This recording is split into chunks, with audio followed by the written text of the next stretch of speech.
Saudações a todos, sou Marcos Arino, Babalaô e Calgondá, e esse é o vídeo sobre mal teológico. Esse é o terceiro vídeo, uma série de 4.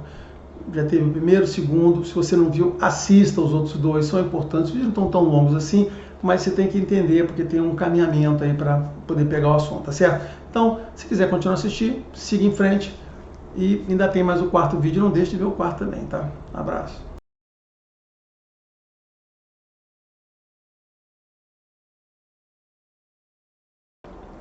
Bom, vou continuar aqui o tema do mal teológico, né? Esse aqui já é o terceiro vídeo sobre isso, né?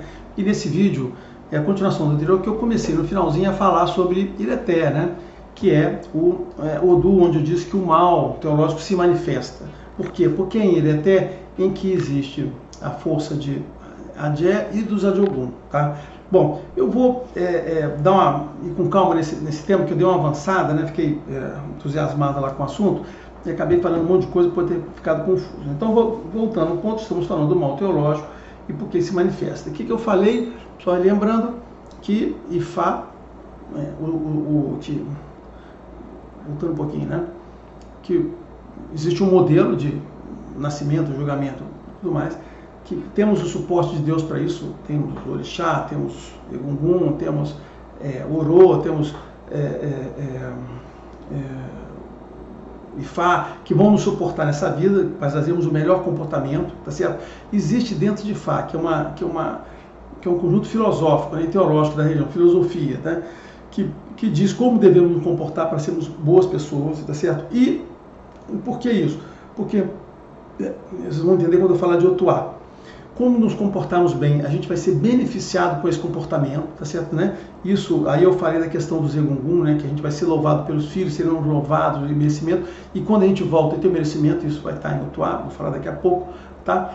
E, mas a nossa vida aqui, a gente pode viver como a gente quer, estou falando aqui que eu disse, né? Vamos voltando agora para um ponto, né? Terminado o repasto. A gente pode viver como a gente quer, tá certo, né? Tem uma coisa importante que tem em Fá, é o seguinte, olha, você não vai viver menos, está num verso, né? Você não vai viver menos porque você é uma pessoa egoísta, porque você não é uma pessoa boa, porque você faz o mal para os outros. Você não vai viver menos por causa disso. Pode ser que você viva tanto quanto a outra pessoa, tá certo? O problema desse tipo de vida vai ser nos resultados, nas próximas vidas, na avaliação do seu passado e no seu futuro, tá certo? É isso que está em Otuá. Então, assim, isso explica porque é o seguinte, por que pode existir pessoas más aqui? Porque esse é o mundo, gente, esse é o Aie, são as relações. A gente tem aqui a chance de conviver e nos relacionar. A gente tem aqui o desafio de sermos pessoas boas, já falei sobre isso, de conseguirmos superar isso tudo. Então, esse é o Aie. Então, não é porque você foi mal, porque você não deu esmola, ou porque você não foi solidário, porque você não gosta dos bichinhos, animais, é que você vai ser punido e você vai deixar a vida. Não, você vai lá. Lembra que eu falei, no final, aquilo tudo que você viveu será avaliado pesado e vai te influenciar tanto no Orum como depois na volta do Aie, no seu renascimento, tá certo, né? Então em Ifá, né, essa questão do mal teológico, ela nos é explicado, quando a gente estuda, a gente entende. Aí, por que estou dizendo que a gente fala assim, né? O mal está em Ireté. Olha, Ireté não tem mal nenhum, cara. Lembra que Ifá é um corpo literário, é que ele faz a gente entender as pessoas, a sociedade, o relacionamento entre as pessoas, né? E em Ireté a gente aprende isso. A gente aprende, o que eu aprendo em Ireté? Eu aprendo em Ireté que as pessoas, quando ganham poder, quando ganham posições, quando ganham importância, quando ganham bens, fortuna, elas podem tender a ter comportamentos errados, invejar a coisa do outro, desejar, não querer pisar nas outras. Quando elas fizerem isso, elas vão estar atraindo para ela energias ruins. Então ela vai estar atraindo para ela quem? A atenção de Adé, né? Que vai lá fazer o equilíbrio. Adé vai fazer o equilíbrio. Essa pessoa está com isso tudo, então eu vou dar uma equilibrada nisso aqui. Ela vai perder aquilo, vai ter dificuldade, vai ter problema de saúde, vai ter problema com a família. Então assim, Adé vai ser o mal teológico que vai te afetar. Você pode não fazer nada e continuar procedendo daquela maneira ruim, então vai continuar sofrendo isso até o final, ou você pode simplesmente, opa, estou acontecendo alguma coisa errada comigo, vou procurar ajuda e vou descobrir o que está acontecendo. Aí você vai lá no Ifá, né, no Babalaô, você descobre, então esse é o meu procedimento errado, então lá, por isso que Ifá, o que Ifá tem que dizer para você? Aí o babalaô ele tem que explicar isso, qual é o procedimento, qual o comportamento errado que você está tendo, o que você tem que mudar para você não atrair mais a Jé para você, tá certo? Né? A punição dela. Não adianta o babalaô chegar para você, vou fazer aqui um zebozinho, vou tirar, fazer um... Como... Tinha um babalaô que eu gosto muito, mas era assim, né? Faça um almoçar na praia, para aí acabou. Beleza, fez. No dia seguinte, aquilo tudo começa a voltar de novo, tá certo, né? Então, é isso que acontece, né?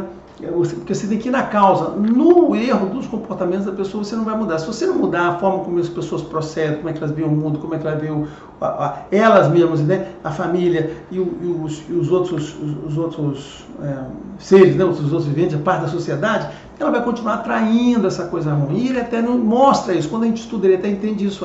Isso aí. Entende também que as pessoas podem optar pelos dois comportamentos. Assim, cada um vai trazer alguma coisa, né?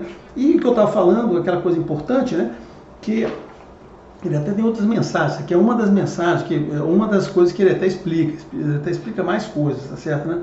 É muito interessante, cara, é muito profundo, né, esse negócio todo. Então, ela fala do Zajogum, que é o mal teológico, é aquele mal mais básico possível, são as coisas mais elementares, né? A Jé digo com uma força até mais sofisticada. O Zajogum é a coisa mais básica, a morte, a doença, né, a depressão, tudo isso são os Zajogum, esses espíritos ruins que se colocam, né? Existe até em Ufumeji tem um nome de um espírito que eu esqueci agora, nem sempre eu lembro de tudo, né? Então, em Ufumeji diz que tem um espírito, que é o espírito da depressão, que é aquele que se aloja em você e te traz mal. Eu não lembro mais o espírito que é o nome lá, mas lá tem lá o espírito. Então esses Zajogum são esses espíritos que obscurecem a nossa alma, tá certo? E esses espíritos são atraídos por quê? São atraídos justamente por esses comportamentos que tem. Então o que a gente tem que fazer? O que a gente, como o Balu faz para falar para as pessoas? Que a gente não pode permitir que essa negatividade cresça nas pessoas. Você não pode permitir que a maldade cresça na sua vida. Porque ao você permitir que isso cresça, você vai ser afetado pelo mal teológico. E o mal teológico, assim, ele não é mal, né? Finalmente estou dizendo isso, né? O mal teológico não é um mal, tá certo? Né? Do ponto de vista da sociedade, o mal teológico é um bem, porque ele vai estar lá pegando essas pessoas com um mau comportamento e vai estar equilibrando. Claro que em alguns momentos, né, essas pessoas você pode ter uma pessoa muito boa que ela vai sofrer, né? Feitiços e ações de outras pessoas. Isso eu vou explicar em outro ar, tá certo? Mas isso é outra história, mas isso já não é mal teológico, isso é mal entre as pessoas, mal das pessoas. O teológico é aquela que você é punido por quê? Pela falta daquele comportamento, honra, dignidade, verdade, não sei o que, vai lá. Então o mal teológico, a gente chama de mal, na verdade não é mal, é o bem para a sociedade. Estou me repetindo aqui, né? Então, sim, em Ireté, a principal mensagem é isso, né? Que é a esponja, né? A esponja que limpa a negatividade das pessoas, né? Você tem que se limpar da negatividade que você está, mudar o seu comportamento para você poder ter e ser uma pessoa. Tem uma coisa que tem uma figura importante que é a erva de Eran, né? É a planta que cresce, invade as plantas boas, né? Que você tem que retirar a Eran, né? Essa planta não tem aqui no Novo Mundo, só tem lá na África, né? Então, aí tem várias coisas que eu poderia falar. Tem uma coisa importante também que ele nos ensina para falar para as pessoas, e um dia eu vou falar com mais detalhe, né? É a questão da areia, né? A base da areia, né? As crianças, as pessoas que estão brincando na areia. Eu não vou falar isso agora porque não é questão do mal teológico, mas ainda vou voltar com essa filosofia em outros momentos, tá certo? Então o que eu queria dizer é isso. Então o mal teológico não é tanto o mal, ele é também o bem para todo mundo. E aí tem a segunda parte que eu falei do mal teológico, que é a questão do Otuá. O Otuá é o quê? É justamente o caso extremo. Então eu falei, o mal, o Ireté é muito associado com o mal, com o diabo, que nos tenta a ser mal. É o que eu falei, né? Lembra? Que nos tenta a ser mal. Ele te dá poder, te dá coisa, e você fica ansioso, e aí você quer espalhar mal. Então o Ireté é esse espírito do diabo, tá certo, né? E quem se manifesta nessa punição e nessa coisa toda? O Zajogum e a Jé, tá certo? Quem é o outro ponto do sistema? É o Otuá. O que é o Otuá? O Otuá representa, nessa questão do mal, o seguinte: representa o contrário, aquela pessoa que depois, é muito interessante porque está envolvido, eu vou falar sobre ele porque está envolvido na questão do renascimento. O Otuá representa a pessoa que, devido a a vida que ela teve, como é que ela foi, como é que ela procedeu, parará, ela volta, ela ganha nesse julgamento as benesses de Olodumare, deu-lhe das benesses, então ela volta na vida já sendo a pessoa preferida de Olodumare, sendo uma pessoa querida, por quê? Porque, e não só dele, como dos orixás. Então o Otuá, aquela pessoa que colhe, né, que ganha o benefício de ter tido o bom comportamento em vidas. Então, por que eu digo que são semelhantes? Né? Que enquanto tem Ireté a tentação daquilo, e Otuá é, na verdade, Otuá é o do santo, o homem santo, aquela pessoa que ele tem que ter em si, e para poder, ele recebe todas as bênçãos de Olodumare, e para que poder usufruir, ele tem que ter dentro dele sempre este comportamento abençoado, tá certo? Então o Otuá é quando aquilo tudo retorna, né? O Otuá é a fala dos profetas, né? Tá certo, né? É a pessoa que por suas ações e nasce com as bênçãos de Deus, né? Para poder trazer doçura no mundo. Então, e aí outra coisa que tem importante no Otuá, né?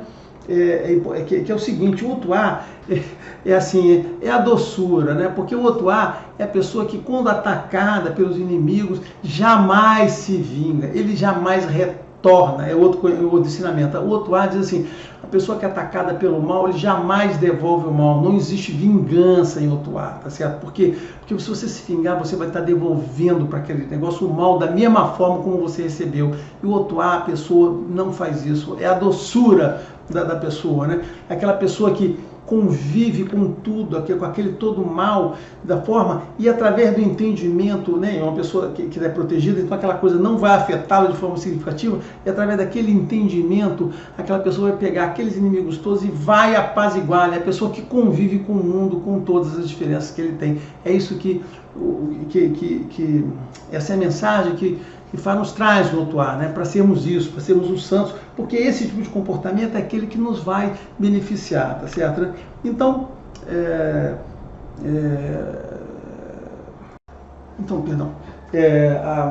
o mal teológico na religião urubá, ele se divide em dois pontos. A Adjé, que é a ação que nos pune pelo nosso mau comportamento, e a de Ogum, que é o mal que nós atraímos pelo nosso mau comportamento, aquelas coisas que nós atraímos para nós, tá certo, né?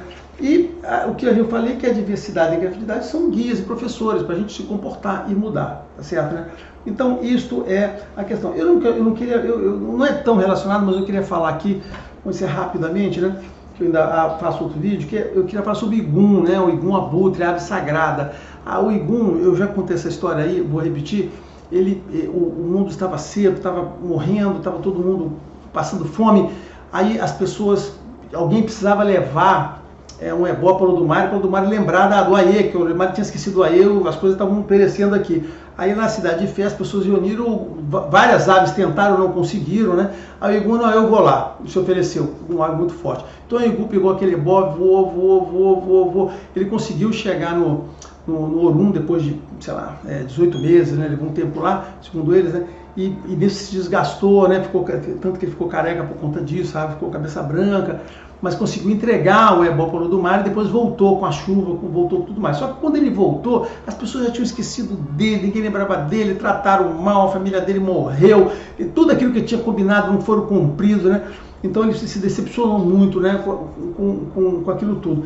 Mas o Igum, né, o que o Igum fez? Né? Ele entendeu o seguinte, né, que na realidade Igum entende que ele se sacrificou por Deus, pelo Olodumare. Aquilo que ele fez pelo Olodumare. E por isso que o Olodumare ele considera muito Igum, e Igum virou a ave sagrada deles. Né?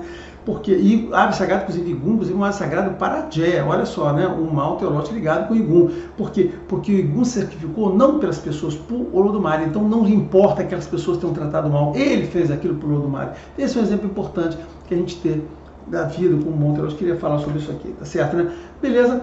Eu vou encerrar esse pedacinho aqui. Eu falei sobre Otuá. No próximo vídeo eu vou fazer um apanhado de finalização do Monte Teológico a partir de ter contado essas coisas todas.